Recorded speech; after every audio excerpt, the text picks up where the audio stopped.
50 just drove past me on the opposite way towards Cedar. That was on Lake and Park. That's us. Thanks. Yeah. You could say we've got 2 commuters behind that F-150. Yeah. That's confirmed.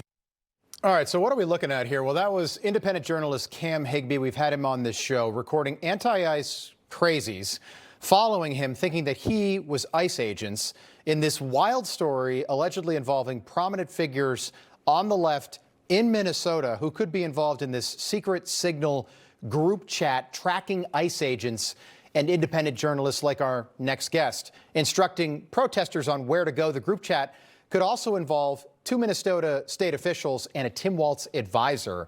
Joining us now for more, one of those independent journalists who was named in the group chat, senior editor at the Post Millennial, Andy Ngo.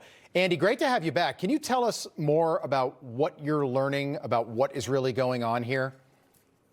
So your viewers have probably observed that what's happening in Minnesota and St. Paul doesn't look organic because it's so highly organized. I would characterize it as an operation. What we're seeing is really sort of the building of what was learned 6 years ago after the riots of BLM after George Floyd died. And so for weeks now, there have been Antifa-linked anarchist so-called collectives online that have put out guides on how people can be better at their uprisings and insurrection. And in these guides, Signal has really emerged as the preferred platform for people to communicate. Signal is a messaging app where it's user-to-user encrypted, and you can create ad hoc groups that auto-delete message, and you can put out links to networks inviting people to join. And I was able to get into the chats today to just sort of get an idea of a snapshot of what it was like. And what I saw today in the current environment is that there's a lot of paranoia now that people on social media have caught on to what these groups are doing.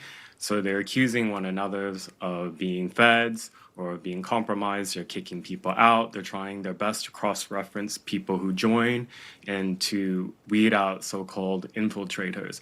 But it gives you an idea, and if you go back on some of the older messages, how coordinated they are. I was just in the main group chat. They have many, many others dedicated to neighborhoods. Okay, can you just comment on this accusation that there are prominent Minnesota Democrats associated with this group chat? Is that something you've seen? So that's not something I've been able to independently verify for the reason that everybody who's joining can put in whatever name they want.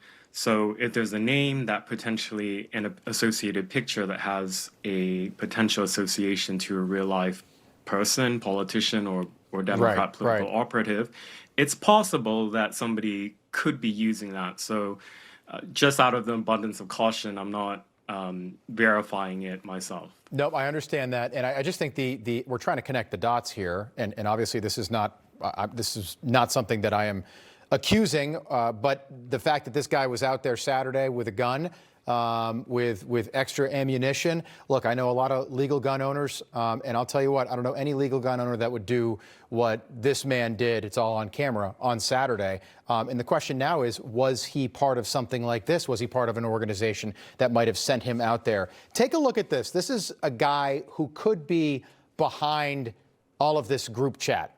Take a look. Federal immigration enforcement under this administration is not here to keep us safe. It is killing people, beating people, terrorizing families, breaking car windows in front of children, detaining human beings like disposable objects. Okay, Andy, do we have any idea who's behind the group chat? Well, everyone is operating under a pseudonym. And one thing that I should mention is that one thing they keep repeating is that don't put anything in writing that you don't want to hear read in a court. So, and some of them seem to suggest also that they are concerned that what they are doing may be illegal. So there's also a potential criminal conspiracy here. And the guides that they're putting out are guides to engage in obstruction against the federal government. Interesting. Andy Ngo, we'll have you back. Great to see you again tonight. Thank you. My pleasure. Information. Truth is freedom. Is Newsmax. It's real news for real people.